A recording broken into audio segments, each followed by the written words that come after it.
تو یہ کیسے ہو سکتا ہے کہ 521 راکٹ مل کر ایک بندہ مار رہے تھے پچھلے 23 سالوں کے اندر، اور ایک رات اچانک ایک راکٹ فائر ہوا اور اتنا زبردست راکٹ بن گیا، وہ گھر کے یوریا سے بنا ہوا، کہ وہ اپنی ہاسپٹل پہ لگ گیا اور اس نے 500 لوگ مار دیے، اور ہاسپٹل کی پوری بلڈنگ جو ہے وہ تباہ و برباد ہو گئی۔ اور ہم لوگ یہ ایجنڈا بائک کر رہے ہیں، آپ CNN پہ جائیں، ہر جگہ بولتے ہیں جی بالکل ہی انہوں نے اپنے بندوں کو خود ہی مارا ہے، یہ خود ہی قتل ہوئے ہیں اور قاتل اپنے خود ہی ہیں، اور ہم یہ بات ماننے کو تیار ہیں کیونکہ ہم اس کے علاوہ کچھ کر نہیں سکتے۔ اور یہ بربریت جو ہے یہ چلی جا رہی ہے اور ہم سوائے بد دعائیں مانگنے کچھ نہیں کر رہے۔ دو طرح کے پاکستان میں لوگ ہو گئے، ایک وہ لوگ ہیں جو جھولیاں بھر بھر کے بد دعائیں دے رہے ہیں۔ وہ شاعر کہتا ہے کہ کب اشک بہانے سے کٹی ہے شب ہجرا، کب اشک بہانے سے کٹی ہے شب ہجرا، کب کوئی بلا صرف دعاؤں سے ٹلی ہے۔ یہ دعائیں ہم نے تو مانگی تھی افغانستان کے لیے بھی، پھر کیا ہوا، عراق کے لیے بھی مانگی تھی، پاکستان کے لیے بھی مانگی تھی، سب کے لیے مانگی تھی، پھر کیا ہوا۔ میرا دوست عبداللہ کہتا ہے کہ اگر آج خدا نخواستہ بھارت کے ساتھ جنگ ہو گئی نا تو فرشتے ان کے ساتھ کھڑے ہوں گے، ہمارے ساتھ نہیں، کیونکہ ہمارے اعمال ایسے نہیں ہیں، ہمیں منافقت اتنی زیادہ بس گئی ہے۔ تو ایک لوگ وہ جو ہیں جو دعائیں اور دعائیں مانگ رہے ہیں اور اس سے کچھ نہیں ہوگا، ایک وہ لوگ ہیں جو جھوٹی آس دے رہے ہیں صرف اور صرف اپنے ویوز کے لیے۔ عراق میں بھی ہوا تھا، عراق تباہ کر دے گا امریکہ کو، آپ دیکھیے کیسے کایا پلٹ ہوگی، ایسے ہی کوئی نہ کوئی الو کا پٹھا روز آ کے ویڈیو ریلیز کر رہا ہوتا ہے اور بول رہا ہوتا ہے کہ حماس یہ بگاڑ دے گا، حماس وہ بگاڑ دے گا۔ 256 F-16 ہے ان کے پاس، اسرائیل کے پاس 256۔ ہمارے پاس جو F-16 ہے وہ ایل بینڈ کے اوپر نہیں چلتے، وہ ایل بینڈ پہ اگر اس کو جانا پڑے گا آپ کو آفینسو موڈ کے اندر تو اس کی پرمیشن بھی آپ کو امریکہ سے لینی پڑے گی، ورنہ آپ اڑا کے اس سے ڈیفینس کر سکتے ہیں آرام سے۔ جو ہم نے خود بنایا مشاق وغیرہ تو چل سکتے ہیں، F-16 نہیں چل سکتے، پرمیشن اوپر سے آتی ہے۔ اینی وے 256 F-16 اسرائیل کے پاس، 70 سے اوپر F-35 ہے۔ F-35 وہ پلین ہے کہ دنیا کے کسی بھی ملک میں جا کے تباہی مچا سکتا ہے، 160 کلومیٹر دور سے فائر کر سکتا ہے وداؤٹ ڈیٹیکشن، اس کا آپ کو کوئی دنیا کا ریڈار ڈیٹیکٹ نہیں کر سکتا۔ وہ آئے تھے نا جب اسامہ کو مارنے کے لیے تو کون سے ریڈار نے آپ کو ڈیٹیکٹ کیا تھا؟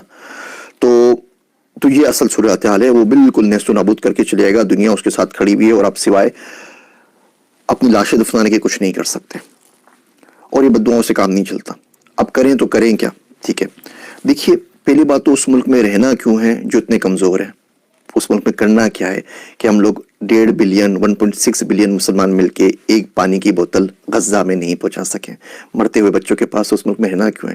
قرآن شریف میں آتا ہے نا، سورہ نساء میں آپ دیکھیے فیما کنتم کہ تم کس حال میں رہو، کیا کرتے رہو، تو لوگ بولے گے انا مستضعفین فی الارض، ہم تو زمین میں بہت کمزور بنا دیے گئے تھے، تو فرشتے ماریں گے، بولیں گے اللہ کی زمین وسیع نہیں تھی، کہیں اور نکل جاتے۔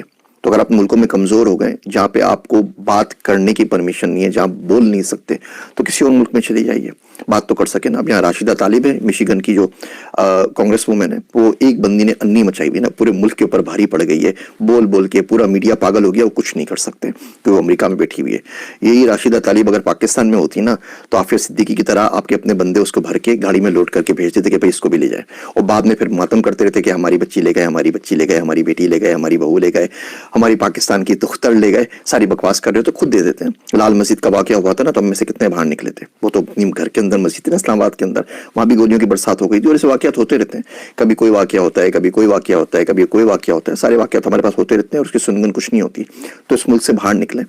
مرد کا ہتھیار پیسہ ہے، مرد کا جو زیور ہوتا ہے وہ ہتھیار ہوتا ہے، اور آج کا جو ہتھیار ہے وہ پیسہ ہے، پیسے سے بڑا نہیں ہے۔ تو کسی ایسے ملک میں چلیے یا کچھ پیسہ کما سکیں نا، تاکہ کسی کی غریب کی ڈونیشن کر سکیں، کسی کی مدد کر سکیں، کچھ نہ کچھ تو اس کے لیے کر سکیں۔ آپ کے پاس پاکستان میں فلسطین کے ایمبیسڈر موجود ہیں، جس ملک میں وہاں پہ رہتے ہوتے ہیں، ان سے آگے پوچھ لیجیے ہاؤ وی کین ہیلپ۔ کوئی فلسطین کا بندہ ہوگا، کوئی ریسٹورنٹ ہوگا، آپ پوچھ لیجیے میٹ بھیجنا تو میں کس طرح ایڈ کر سکتا ہوں۔ پڑھنا شروع کریں، دیکھنا شروع کریں، سننا شروع کریں، کیونکہ یہ جو لوگ آج چپ سادے بیٹھے ہوئے ہیں، کل یہی آپ کے پاس آئیں گے، میں کیا لفظ یوز کروں ان لوگوں کے لیے، اور آ کے آپ سے ووٹ کی بھیک مانگیں گے اسلام کے نام کے اوپر۔ کون سا اسلام ہے بھیا اور کہاں کا اسلام ہے؟ پیسہ ایک دین بچا ہے، IMF خدا ہے دنیا کا، ہم اس کو فالو کر رہے ہوتے ہیں۔ یہ منافقت کی باتیں بالکل بھی نہیں کرنی چاہیے۔ ملک سے باہر آئیے، پڑھیے، پڑھنے سے رزق کمائیے، پیسہ حاصل کیجیے، ریسورسز حاصل کیجیے۔ یہ راشد طالب ایک ہے نا، اگر یہ 100 ہوتی نا امریکہ کے اندر تو آج یہ صورتحال نہیں ہوتی۔ ہم اپنے بچوں کو کیوں نہیں بھیجتے حکومتوں کے اندر، ہم اپنے بچوں کو الیکشن کیوں نہیں لڑاتے ان پاورفل ملکوں کے اندر جن کی کہنے سے کچھ ہو جاتا ہے، ہم اپنے بچوں کو وہ تمام چیزیں، نئی چیزیں، ٹیکنالوجی کیوں نہیں سکھاتے۔ پاکستان کا میں آپ کو حال بتاؤں، تلمود اسرائیل کی کتاب ہے، میں نے کسی زمانے کے اندر وہ اسرائیلی زبان سیکھنے کی بڑی کوشش کی تھی، کچھ کتابیں وغیرہ منگوائی تھی تو ایکسپیرینس ہوا، تو پتہ چلا کہ تلمود جو اسرائیلیوں کی جو مذہبی کتابیں مجھے پڑھنے کا شوق تھا، پاکستان منگوائی جائے، وہ عربی کے اندر شائع ہوئی تھی قطر سے۔ وہ کتابیں منگوائی، کچھ اور کتابیں منگوائی، وہ چھتر پارک مفتی سعید صاحب کی لائبریری ہے، وہاں پہ موجود ہے، آپ لوگ جا کے پڑھ سکتے ہیں۔ تو جب وہاں پر اسلام آباد ایئرپورٹ کے اوپر آئی تو انہوں نے کسٹم والوں نے روک لی. تو یہ کون سی کتابیں منگوا رہے ہیں آپ؟ یہ تو اسرائیل کی کتابیں ہیں, یہ تو فلاں کتاب ہے, یہ تو فلاں کتاب ہے. ان کو بولتا رہا بھیا کتابیں ہیں, پڑھنے کے لیے منگوا رہے ہیں, ریسرچ کے لیے. خیر انہوں نے 4 دن تک وہ روک کے رکھا. فیس بک پہ جا کے لکھا, لنکڈ ان پہ جا کے لکھا, کوئی اللہ کا بندہ مدد کر دے, میری کتابیں چھڑوا دے, مجھے پڑھنی ہے, ریسرچ کرنی ہے. الغرض وہاں پہ گیا, 7,69,000 روپے ان کی فیس بھری, چالان بھری, پتہ نہیں کون کون سی فیس تھی, رشوت تھی, یہ بھی نہیں پوچھا. وہ کتابیں چھڑوا کے لے کر آیا اور چھتر پارک میں مفتی سید صاحب کی لائبریری میں رکھوا دی کہ کوئی بندہ اگر پڑھنا چاہے تو پڑھ لیجیے. اسی طریقے سے ایک دفعہ کتاب منگوائی, اس میں اسرائیل کا نقشہ تھا, تو ہمارے کسٹم حکام نے اس کو روک لیا. بولا نہیں یہ کتاب تو نہیں, آپ کس چکروں میں لگے ہوئے.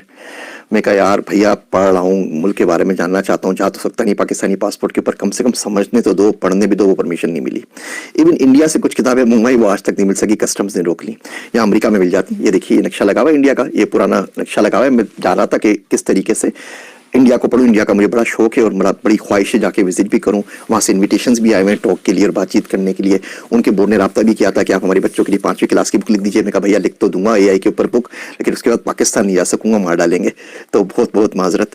تو یہ نقشہ پاکستان نہیں آ سکا. بہت کوشش کی, بہت ٹرائی کی کہ آ جائے. کسٹم نے بولا کہ آپ کن چکروں میں لگے ہوئے بھیا, پاگل ہیں کہ اٹھائے جائیں گے, کیا کر رہے ہیں. تو ہم لوگوں نے پڑھنا نہیں ہے. اسرائیل 5.6% اپنے بجٹ کا GDP کا ریسرچ پہ خرچ کرتا ہے, دنیا میں سب سے زیادہ خرچ کرتا ہے. ہم پاکستان میں 0.01% بھی خرچ نہیں کرتے. کوئی قدر ہماری ہے نہیں وہاں پر. تو جس ملک میں آپ ریسرچ نہیں کر سکیں, جس ملک میں آپ بول نہیں سکیں, کچھ کر نہیں سکیں, اس میں کرنا کیا ہے. ان ویڈیوز کے بعد فیس بک بھائی صاحب نے میرے بین کر دیا ہے, پیج ڈیلیشن کے لیے مارک کر دیا ہے. وہ کہہ رہے ہیں 30 دن میں ڈیلیٹ کر دیں گے, آپ نے ہماری پالیسی کو وائلیٹ کیا ہے. انہوں نے ایڈ اکاؤنٹ بھی بند کر دیا ہے, تو اس کی وجہ سے ہمارا گفتگو بھی سفر کر رہا ہے. اب باقی چیزیں بھی جو ایڈ تھے وہ بھی سفر کر رہے ہیں. لنکڈ ان نے بھی وارننگ دے دی ہے, یوٹیوب بھی پتہ نہیں کتنے دن برداشت کرتا ہے, اس کے بعد یہ بھی بند کر دے گا. تو آپ اس کو شیئر کرنا چاہیں تو مجھے کوئی اعتراض نہیں ہے, میں آپ کو کاپی رائٹ اسٹرائک نہیں دوں گا. لیکن بھیا یہ المیہ ہے. اب آپ بتائیے اس میں آپ کے اور میرے رونے سے کیا ہو جائے گا. ہاں رو کے دعا مانگے, اس سے انشاءاللہ تعالی اللہ ہو سکتا ہے کوئی سبیل کرے اور آپ کے دل میں ڈال دے کہ انسان کا بچہ کیسے بننا ہے, اور دنیا کے اندر پاور کیسے حاصل کرنی ہے, دنیا کے اندر ریسورسز کیسے حاصل کرنی ہے. وہ پرسنل فائنانس پہ آپ کو میں قسطیں بناؤں گا تو آپ کو دکھاؤں گا کہ آپ غربت کو توڑ کے ملینئر کم سے کم بننے کی کوشش کیسے کر سکتے ہیں. وعدہ تو نہیں, لیکن کوشش کیسے کر سکتے ہیں. بھیا پڑھنا شروع کریں, لوگوں کو دیکھنا شروع کریں کون کیا بول رہا ہے اور کیا نہیں بول رہا, اور اس کو یاد رکھیے.